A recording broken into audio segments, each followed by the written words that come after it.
Anong mangyayari kung biglang tumunaw ang lahat ng yelo sa Arctic at Antarctic? Welcome mga ka-MK! Sa video na ito, pag-uusapan natin ang isang nakakabahalang senaryo. Anong mangyayari kung biglang tumunaw ang lahat ng yelo sa Arctic at Antarctic? Magiging katapusan ba ito ng mundo? Alamin natin. Ang Arctic at Antarctic ay tahanan ng napakalaking yelo na matagal nang nananatili sa ating planeta. Ang mga lugar na ito ay hindi lang malamig at malawak, kundi sila rin ay mahalaga para sa balanse ng ating klima. Pero paano kung bigla na lang itong matunaw? Kung bigla na lang matunaw ang lahat ng yelo sa dalawang rehiyon, ang unang epekto nito ay ang pagtaas ng level ng dagat. Ayon sa mga eksperto, maaaring tumaas ng halos 70 metro ang antas ng dagat. Isipin nyo na lang ang napakalaking dami ng tubig na ito na magdudulot ng malawakang pagbabago sa ating mga baybaying lugar.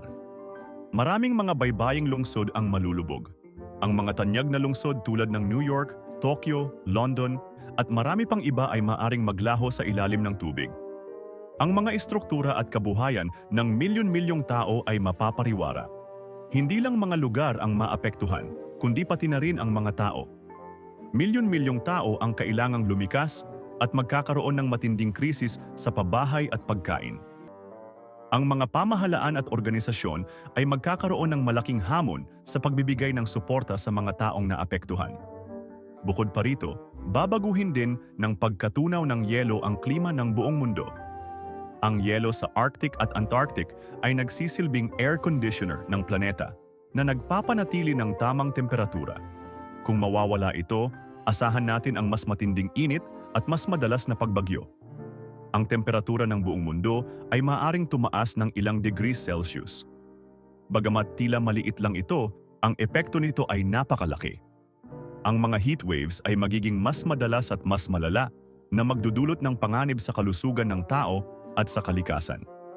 Paano naman ang wildlife? Ang mga polar bears, penguins, at iba pang hayop na umaasa sa yelo ay mawawala rin ang kanilang tirahan at pagkain. Ang ecosystem ng Arctic at Antarctic ay babagsak na magdudulot ng kawalan ng balanse sa kalikasan. Kung magpapatuloy ang pag-init ng mundo, hindi imposibleng mangyari ang ganitong klaseng trahedya. Kailangan natin ng agarang aksyon para maiwasan ang ganitong senaryo. Ang bawat isa sa atin ay may responsibilidad na protektahan ang ating planeta. Ang pagtunaw ng yelo ay makakaapekto rin sa mga ocean currents. Ang mga currents na ito ay mahalaga sa pag-regulate ng klima ng mundo. Kung magbabago ang daloy ng mga ito, magkakaroon ng mas matinding mga bagyo at hindi pangkaraniwang mga pattern ng panahon. Ang pagbabago sa klima ay magdudulot din ng mas maraming forest fires at droughts. Ang mga lugar na dati hindi gaanong apektado ng mga kalamidad na ito ay makakaranas ng mas matinding epekto. Ang mga taniman at kagubatan ay masusunog at ang mga sakahan ay matutuyo. Pati ang mga coral reefs sa karagatan ay apektado rin.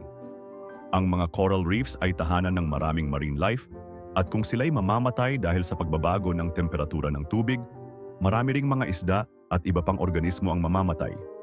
Kaya naman, mahalaga na tayo'y magtulungan para protektahan ang ating planeta.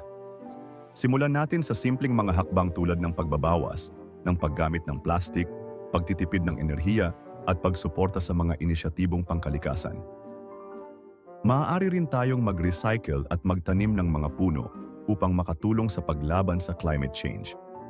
Kung nagustuhan ninyo ang video na ito, huwag kalimutang i-like at mag-subscribe para sa mas marami pang kaalaman tungkol sa ating mundo. I-share din ito sa inyong mga kaibigan at pamilya upang mas maraming tao ang maging aware sa mga epekto ng climate change. Salamat sa panunood at tandaan natin na ang bawat hakbang na ginagawa natin ngayon ay mahalaga para sa kinabukasan ng ating planeta. Kaya kung gusto nyong malaman ang mga sagot sa inyong malikot na isip, ay mag-subscribe na at i-hit ang notification button. Feel free to comment kung anong mga nasa isip nyo at bibigyan natin ng kasagutan.